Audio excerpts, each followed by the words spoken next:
बिस्मिल्लाहिर्रहमानिर्रहीम। अस्सलाम वालेकुम। आपकी होस्ट डॉक्टर ज़रका नसीम गालिब हाजिर है, हमेशा की तरह एक खूबसूरत शख्सियत के साथ। साथियों, आज जिस शख्सियत को लेकर हाजिर हुई हूँ, दुनिया अदब का बहुत प्यारा नाम, लेकिन नमूदो नुमाइश से आड़ी, गोशा नशीनी इख्तियार किए हुए। 2005 के ज़लज़ले ने आपको इतना ज़्यादा डैमेज किया, आपको इतनी तकलीफ़ पहुँचाई। आपका एक शेर जो मुझे बड़ा पसंद आया, मेरे इंतखाब में वो मौजूद है। उसी सिलसिले में मैं आपसे बात करना चाह रही थी। खुशी इस बात की कि हमेशा से ज़रका पब्लिकेशन इदारे का ये एजाज़ रहा है कि वो नगीने चुनता है और आप तक पहुंचाता है उनकी रोशनी। ऐसे ही हीरे को लेकर, ऐसे ही प्यारे शायर को लेकर, ऐसे ही प्यारे इंसान को लेकर हाजिर हूँ। चलते हैं उन्हीं की तरफ और थोड़ा सा पूछते हैं उनसे कि उन्हें क्या महसूस हुआ था। उस शख्सियत का नाम है मोहतरम अमीन शेख साहब। अस्सलाम वालेकुम। अमीन साहब, कैसे हैं आप?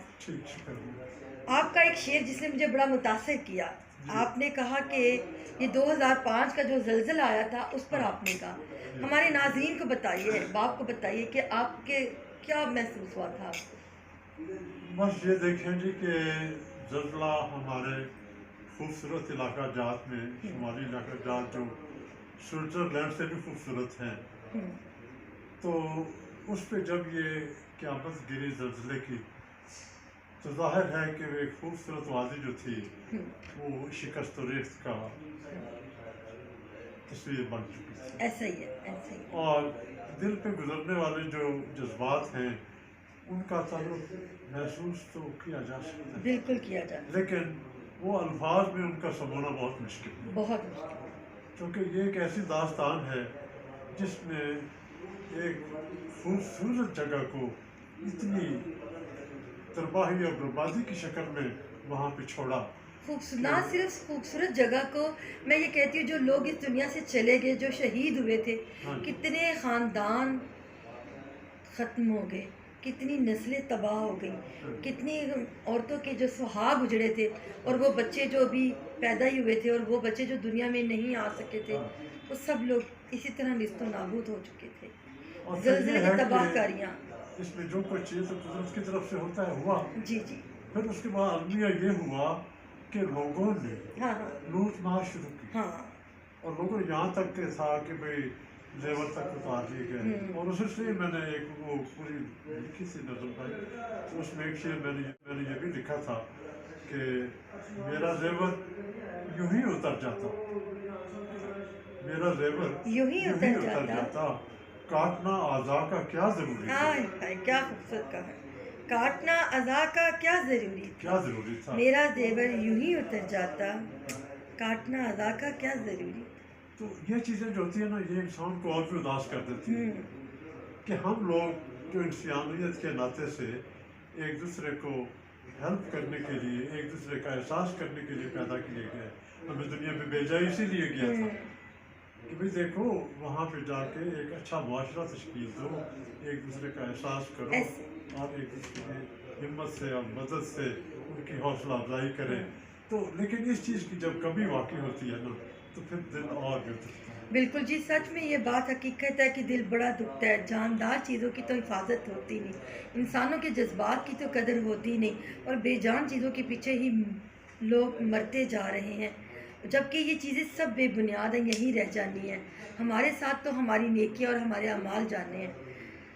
और अमीन साहब, वो जो आपका शेर जो मुझे इतना पसंद आया, मैं चाहूँगी कि आप नाज़रीन को सुनाएं, जो मेरे इंतखाब में ज़लज़ले का, जो भी आपने ज़ौक़ वाला, ये शौक़ वाला।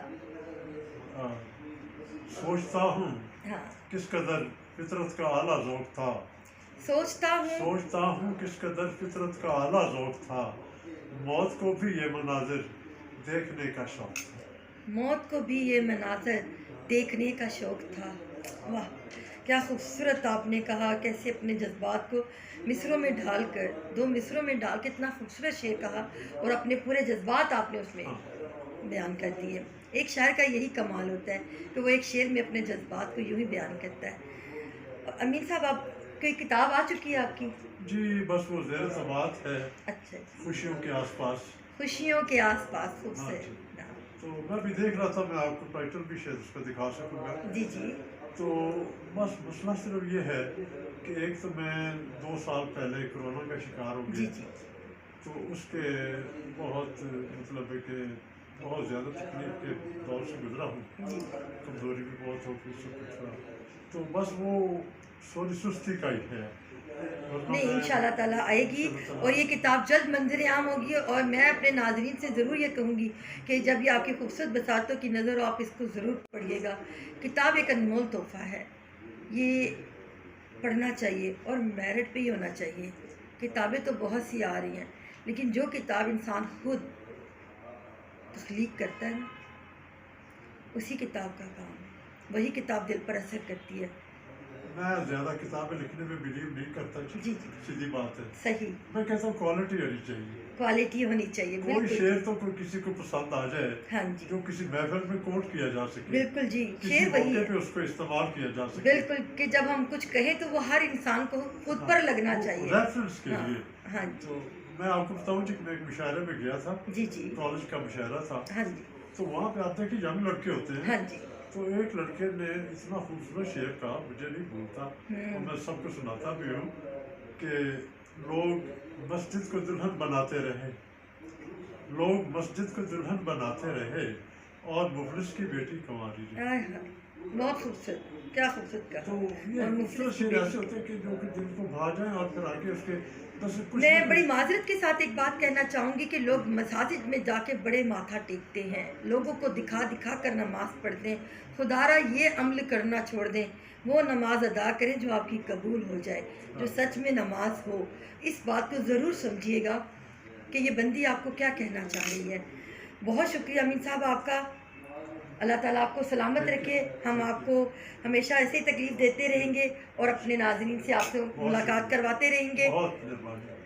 شاد رہیں، آباد رہیں، ہمارے ساتھ رہیں۔ اللہ حافظ۔